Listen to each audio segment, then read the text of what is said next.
Olá, tudo bem com vocês? Aqui é o pastor evangelista Elcio Prates, pastor evangelista pela Igreja Assembleia de Deus, Nação Madureira.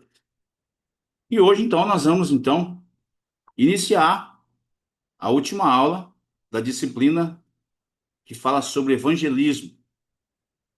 E eu vou tomar como base, hoje, os nossos estudos, o livro de Jorge Barna, que fala sobre evangelização eficaz.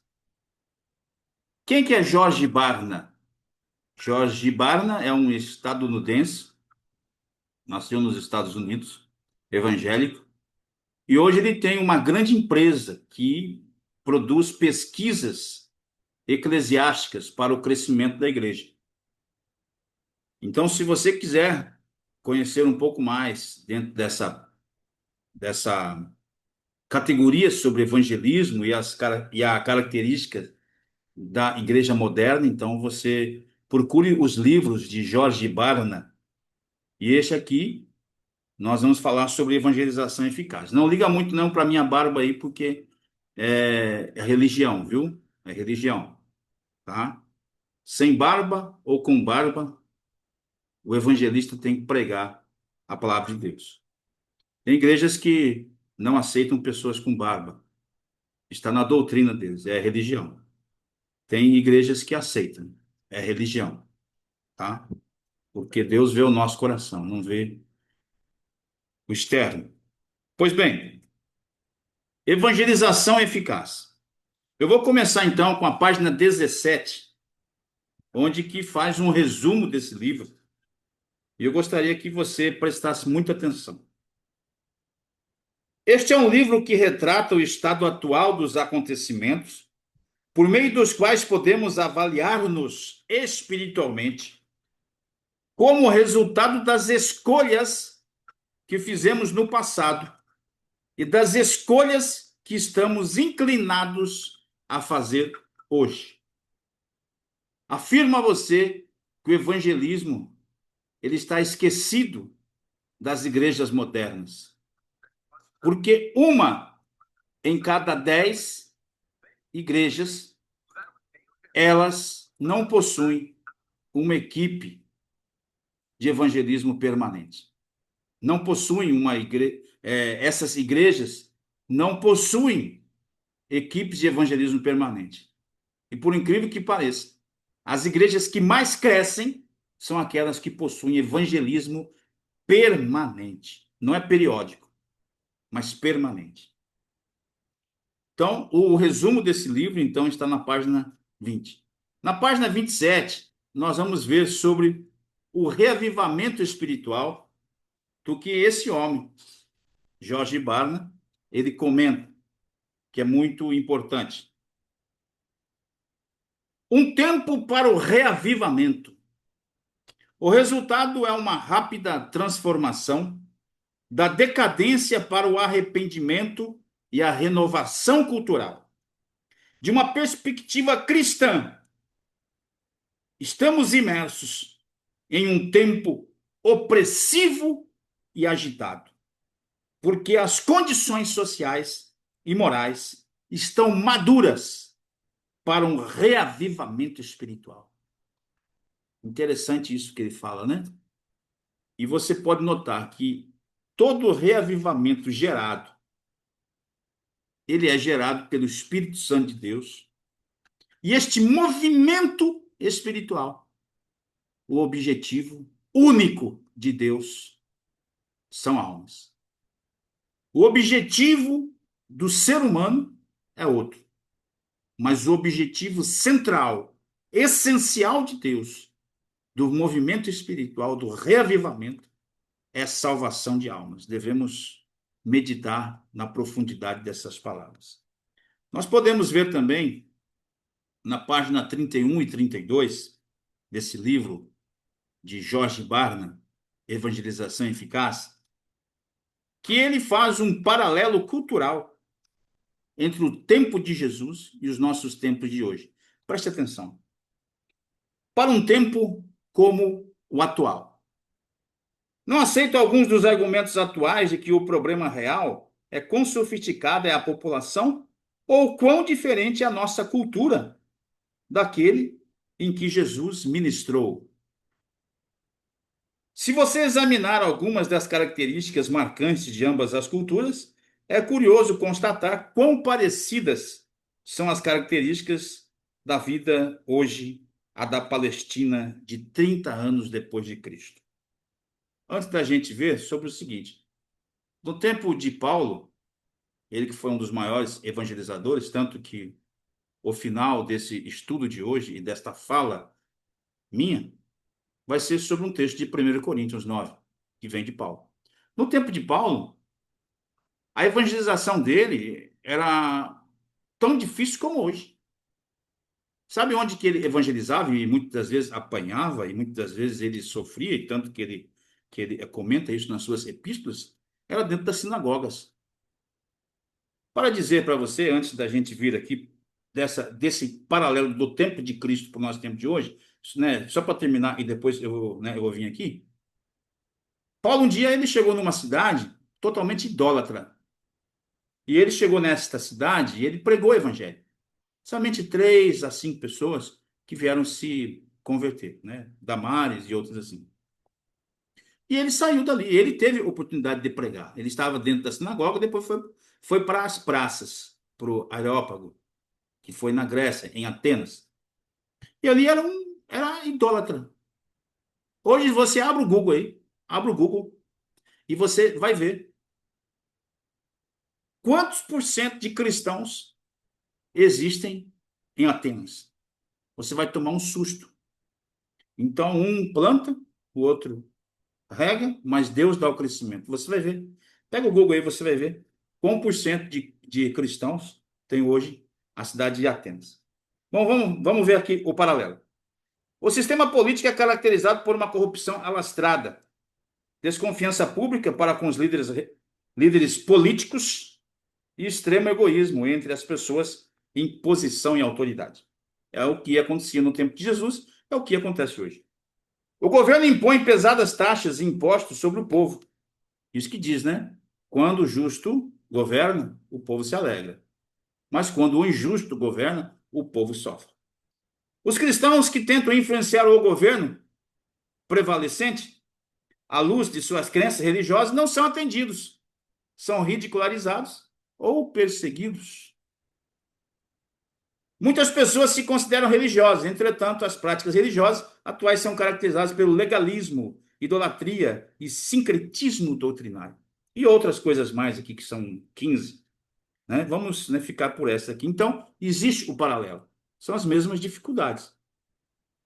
Agora, também, a gente pode ver na página 35 desse livro sobre os evangelistas. Os evangelistas que obtêm os melhores resultados são os cristãos mais obedientes e consagrados. Eles não precisam de uma preparação teológica formal, uma posição de tempo integral em uma igreja e credenciais, como a ordenação. Eles precisam de um amor ardente por Cristo, um desejo de fazê-lo conhecido ao mundo e a disponibilidade de ser usado em qualquer e toda situação para ajudar outras pessoas a entrarem no reino de Deus. Eu fiz uma pregação um dia, eu tenho um esboço dele que há muito tempo atrás, e eu citei 20 características do evangelista. Vamos lá. Primeira, ele não somente faz o evangelismo esporadicamente ou eventualmente, mas ele tem um chamado, e sempre essa ardente chama queima em seu coração. Não é somente no púlpito que ele prega, mas nas ruas. Você vai ver aqui logo em seguida. Segundo, quando ele prega, é apaixonante ouvir suas convicções. É isso mesmo. São suas convicções que o credenciam ao ministério, saem de seu coração. Ele chora, ele fica alegre, ele se emociona pelo evangelho. Você vê que a pregação dele sai do coração dele. Terceiro, ele sabe que a salvação em Cristo Jesus, que lhe dá paz e acesso ao Pai, não deve ser guardada somente para si.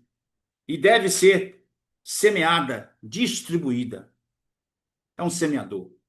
Quarto, ele compreende certas coisas ou possui um entendimento especial que vem do coração de Deus. Como, por exemplo, técnicas evangelísticas que propiciam maior objetividade ao ministério. Quinto, para o evangelista, é o momento mais sublime do culto. Desculpa. Depois da adoração e ação de graças, é o momento do apelo para a conversão, se alegrando quando uma conversão ou renovação ocorre. Quinto, né? Então, o apelo é o momento mais sublime do culto. Sexto, para o evangelista, os hinos da harpa são todos maravilhosos, porém alguns o tiram do chão, como 127. O Senhor da ceifa está chamando. Ou o número 15, conversão foi na cruz. Sétima, o evangelista é um pregador nato, gosta de balizar ou ancorar suas pregações no Velho Testamento. Porém, sua paixão de verdade é pelos evangelhos e Novo Testamento. Pode até começar pelo Velho, mas vai finalizar em Cristo Jesus. Oitava, suas pregações são objetivas e sem voltas, sem rodeios, mas cheias de unção e profundidade. Nona, a cruz e o túmulo vazio são suas pregações preferidas. Não consegue ficar longe dessas duas mensagens. Décima, consegue ver e até ouvir o clamor que as almas fazem querer conhecer a Deus. Por isso, o mínimo que pode fazer é não atrapalhar a Deus. 11ª, sua visão vai além do púlpito e das paredes da igreja. Sem menosprezar suas importâncias, ele tem paixão pelas ruas, valados, presídios, hospitais, frente de supermercados, frente de shoppings, praças e locais de aglomeração. 12ª, como prova que sua visão é sobrenatural, ele enxerga em ministérios que aparentemente não demonstram resultados rápidos e notórios, porém possuem alta capacidade de evangelismo, como o ministério infantil, com as crianças e adolescentes. Ali, o futuro está em jogo. E, no mínimo, os pais serão evangelizados. 13ª, não perde um só momento para pregar a Jesus de Nazaré como Salvador da humanidade. Ao abastecer o carro ou moto, ao ir no restaurante, na recepção de um hotel, na consulta médica, ele não perde tempo. 14ª, possui criatividade para imaginar formas de evangelho ser propagado, como abordagens com caixinhas de promessa, distribuição de livros, bexigas, escolas, carros de som, semáforos e etc. 15º, sua visão não é denominacional, apesar de estar vinculado a uma denominação. Ele sabe que a semente lançada poderá nascer e ser colhida em qualquer outro ministério e lugar. 16ª, compreende muito bem a parábola do semeador e do senhor da vinha. Sabe que os terrenos são diversos e que o pagamento é único, podendo ocorrer até no último instante da vida do ouvinte. 17ª, em seu interior existe uma forte indignação quando um congresso ou culto não consegue levar uma alma a Cristo, porém não externa esse ponto de vista e espera o momento adequado. 18ª e antepenúltima, apesar de trabalhar e não medir esforços na propagação do evangelho, o combustível que o movimenta é a gratidão. E por incrível que possa parecer, não está preocupado com o galardão ou prêmio no porvir. O mais importante será ver seu Senhor, como agiu Mefibosete, quando Davi retornou de sua jornada fugindo de Absalão. penúltima, 19ª. O evangelista compreende que ele plantará a semente, outro regará, porém Deus dará o crescimento. 20ª. Pode ele, o evangelista, se tornar um pastor congressional, ou presidente, ou bispo, mas esta chama nunca deixará de arder dentro do seu coração. Qual chama? A chama pela busca pelas almas. O evangelismo está na sua veia. Pois bem, aí nós vemos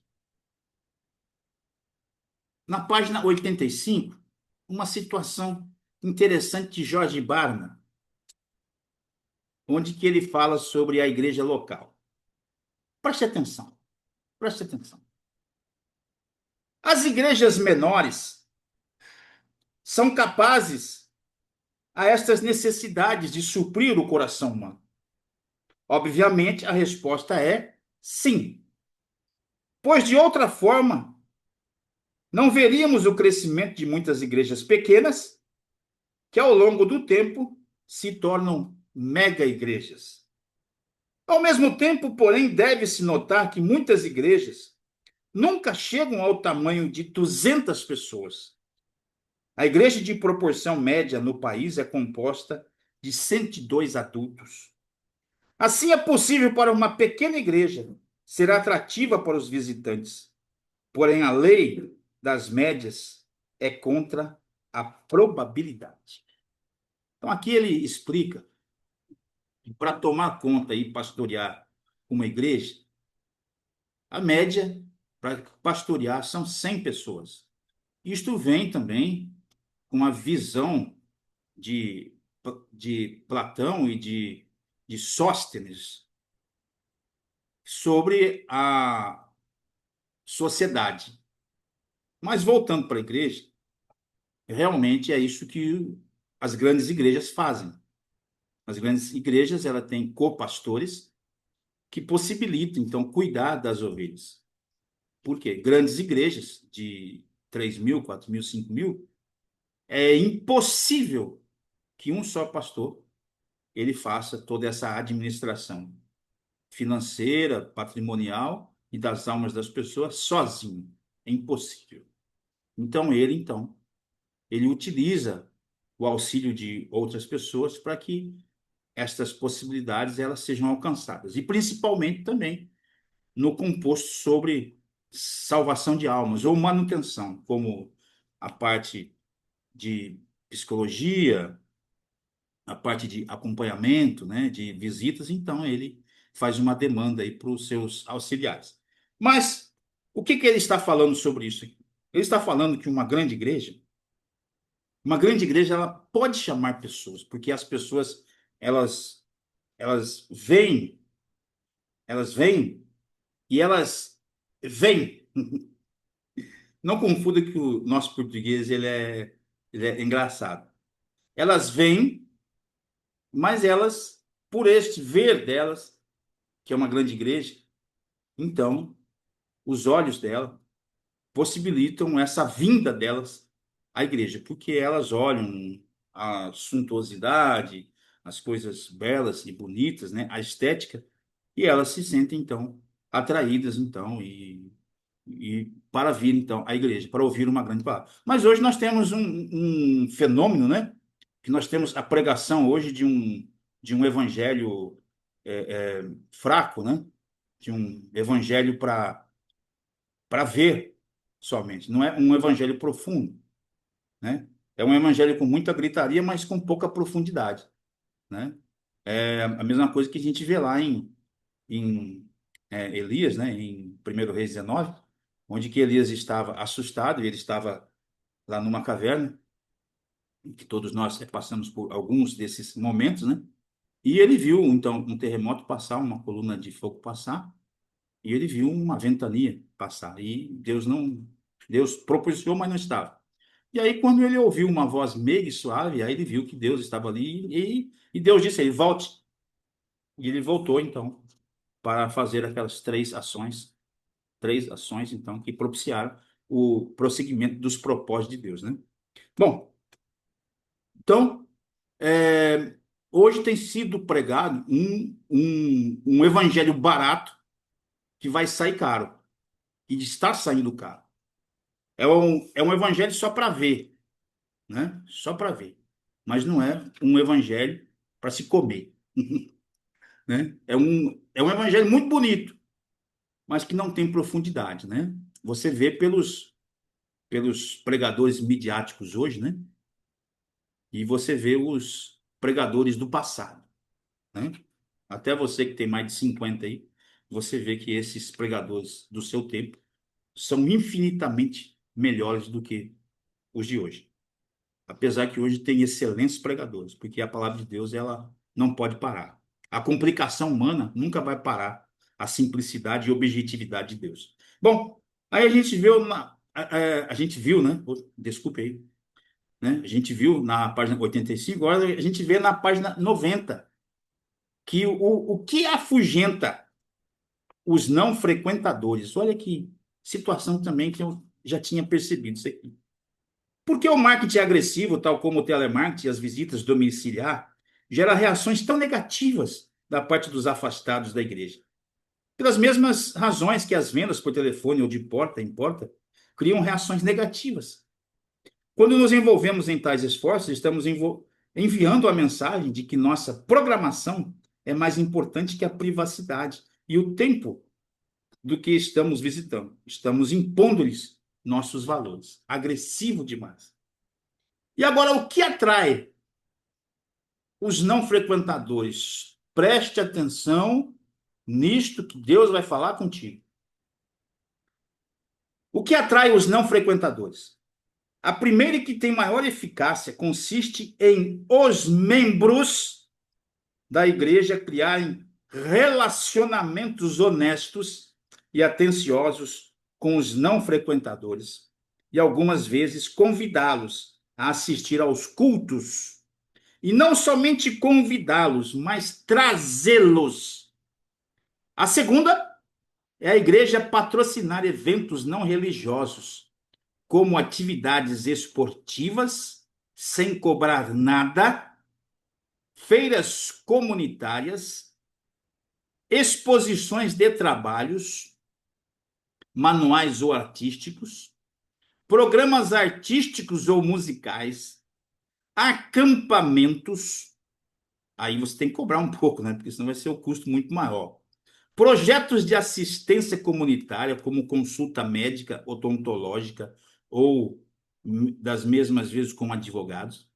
E seminários de interesse dos não frequentadores. Porque muitas vezes a gente tem dentro da igreja médicos, né, que são os doutores ou mesmo doutoras, que das variadas especialidades, e eles gostariam de ser mais úteis à obra de Deus.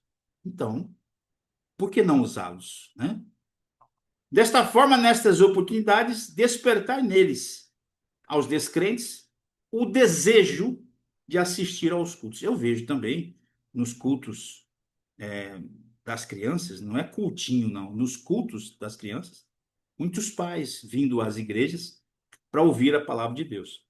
Então, o que atrai, né? Agora, na página 128 a 131, eu vi uma situação também bem peculiar, né? Bem interessante. Página 128 a 131. A gente vai falar sobre as igrejas agitadas ou as igrejas pentecostais. É um fenômeno o que a Igreja Assembleia de Deus, está aí no Google, você pode procurar, é a igreja que mais ganha almas no mundo inteiro. É a maior igreja evangélica e pentecostal dos últimos tempos e nasceu de um avivamento. A princípio, na Grã-Bretanha, no país de Gales, que alastrou pela Europa e depois levou, então, dois missionários, Daniel Berg e a gente vê que as condições para que E as condições que levaram Daniel Berg e Gunnar Wingren foi a busca por algo extraordinário. E eles encontraram lá na rua Azusa, lá em Los Angeles. E eles vieram então para Belém. A princípio, foram para uma igreja que não aceitaram, e depois então eles abriram uma congregação que depois, no futuro, veio a se chamar então Assembleia de Deus. Então a Assembleia de Deus, ela é missionária. Ela dá liberdade para o Espírito Santo de Deus agir. E nessa liberdade para o Espírito Santo agir, existe algumas meninices no meio. Mas eu prefiro ver essas meninices e corrigi-las do que não ter o movimento do Espírito Santo de Deus. É o mesmo pensamento de Paulo. Paulo, ele disse que os dons, eles são para interpretar também, não somente para falar.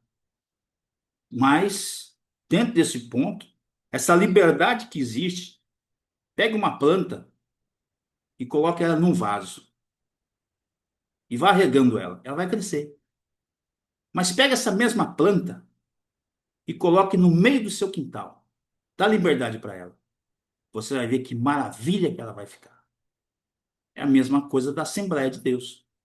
Ela dá liberdade para o Espírito Santo de Deus. Mas tem igrejas que não acreditam dessa forma pentecostal, mas que são missionárias também. A Batista. Você vê a Jocum, Jovens com uma Missão. Que maravilha! Que entusiasmo que eles têm na salvação, principalmente dos jovens, das aldeias indígenas. Olha aqui, fantástico. Isso nasce aonde? No coração de Deus. Mas você vê que nessa liberdade espiritual com que se ouve na Assembleia de Deus, ela se tornou a mais missionária do mundo. Então, podemos ver que esse impulso evangelístico vem dessas igrejas agitadas. Vamos lá. As igrejas que colocam a evangelização no topo da lista das prioridades são casos pouco comuns. Creio que três principais razões explicam essa tendência. Primeiro, nossa pesquisa descobriu que em quase cada caso, a força que impulsionava por trás de um ministério evangelístico era o desejo intenso do pastor titular, no sentido de enfatizar a evangelização. Segundo, que caracteriza é que cada uma dessas igrejas é marcada por uma filosofia de ministério em que a evangelização é a peça central. Um dia eu ouvi uma heresia de um grande pastor dizendo que missões e evangelismo estão separados. Nem contextualmente, nem textualmente, nem fora da Bíblia, ele tem razão.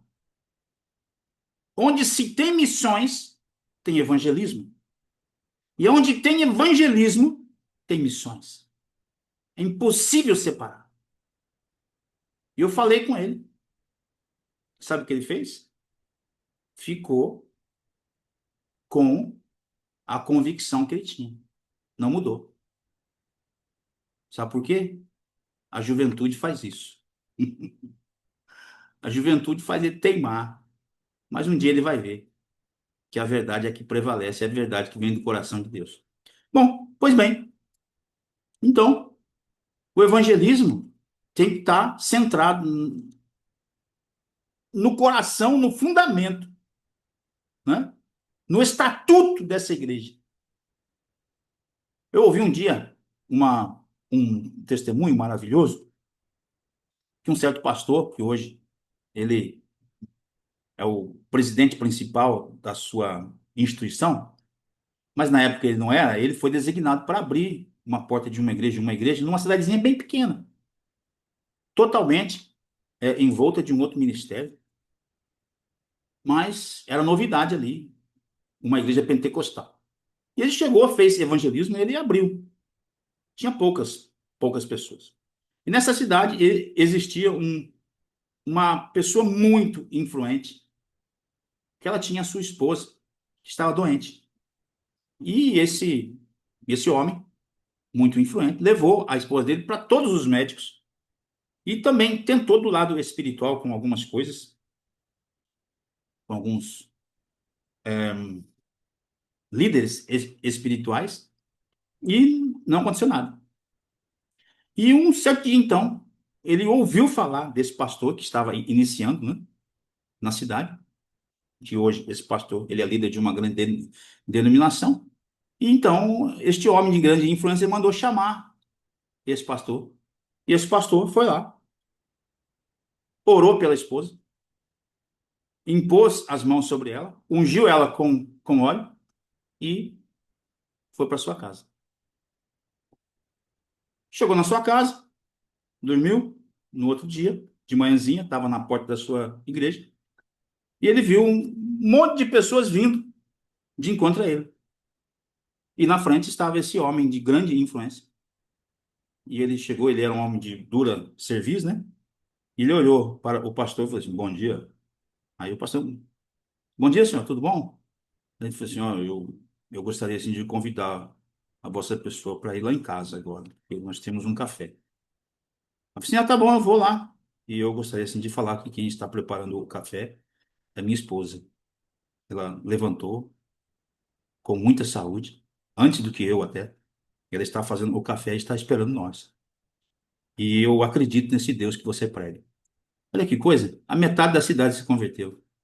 O poder de Deus, um homem de Deus, cheio do Espírito Santo de Deus, fazendo missão e evangelização. E ainda dizem que missão é separada de evangelismo. Que heresia! Mas continuando aqui.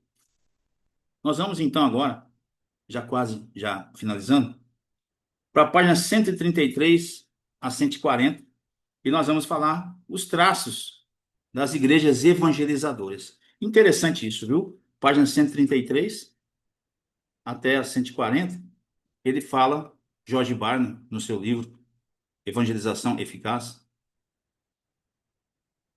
ele vai falar então sobre esse assunto, as características das igrejas evangelizadoras. Preste atenção. Nossa investigação sobre o que torna as igrejas evangelizadoras de vanguarda também revelou 6 traços que todas essas igrejas têm em comum.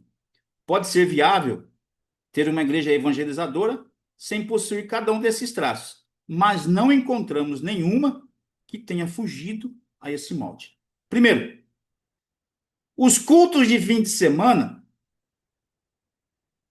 são essenciais para ganhar almas. Interessante, né?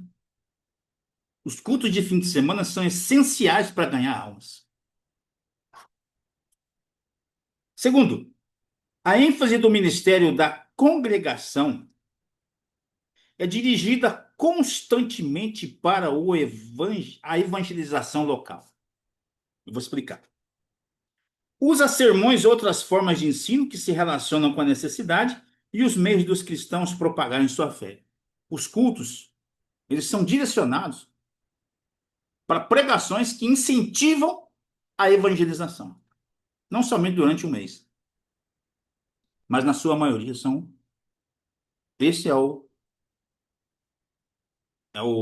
tema principal.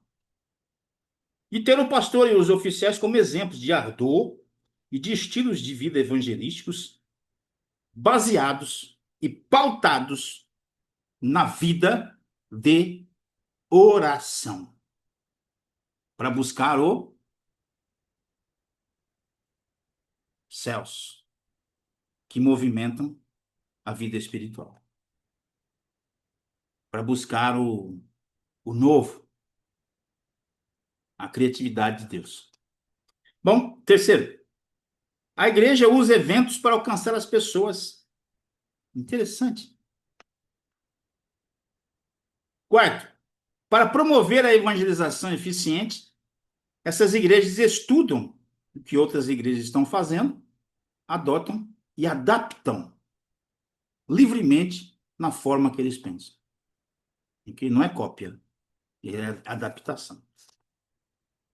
Quinto, as igrejas evangelizadoras confiam nas pessoas para promover a evangelização. Olha, rapaz, confiam nas pessoas para promover a evangelização. Mas elas também destinam recursos financeiros acima da média para a atividade evangelística. Sexto e último. Estas igrejas são diferentes em suas estruturas, sistemas e estratégias evangelísticas e não procuram copiar qualquer outra igreja, se adaptam. Mas o fundamento é, sem dúvida alguma, a busca pelas almas através do evangelismo. Eu gostaria de finalizar com você 1 Coríntios, capítulo 9. Abra aí, não tenha preguiça não. 1 Coríntios 9, versículo 18. Eu gostaria que você pudesse, então, acompanhar junto comigo, do versículo 18 ao 23. Fala assim, presta atenção. Nesse caso, qual é o meu galardão? Paulo falando, um dos maiores evangelizadores desta terra, escolhido a dedo por Deus. Nesse caso, qual é o meu galardão? É que evangelizando,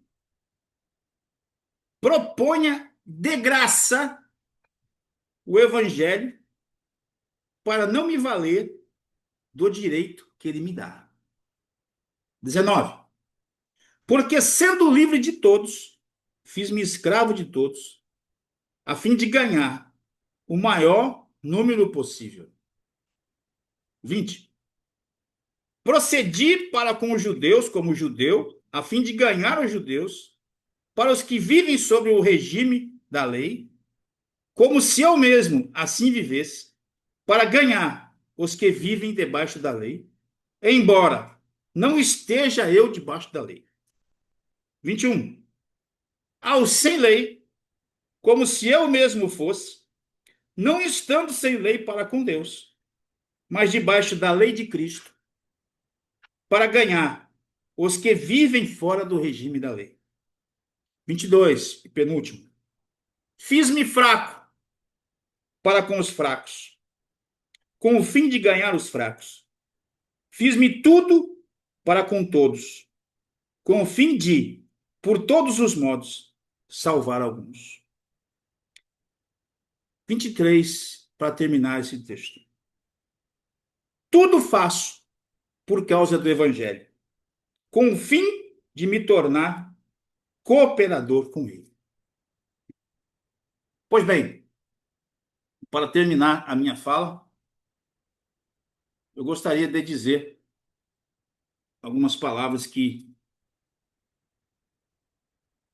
são duras, mas elas vêm do coração de Deus.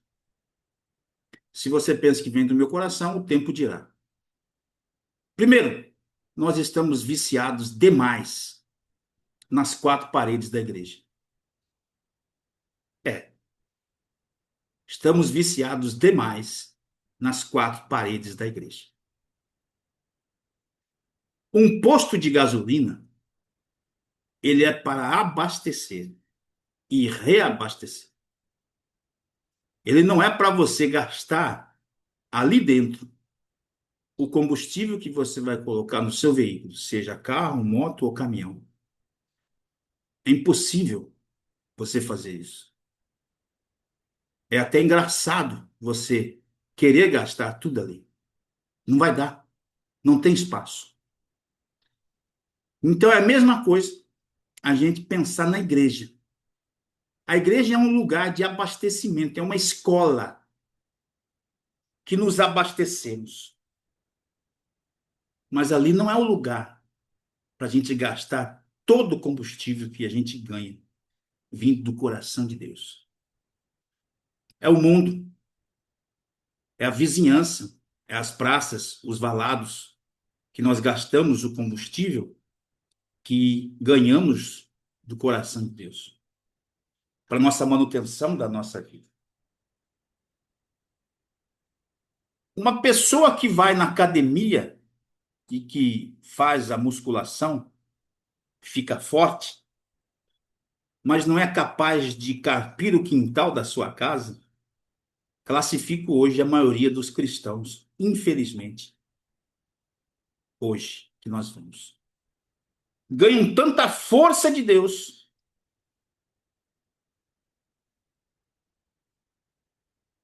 participam do movimento do Espírito Santo de Deus, pulam, que eu gosto, se movimentam pelo Espírito, o que eu gosto. Falam em línguas, o que eu falo. E na igreja, só.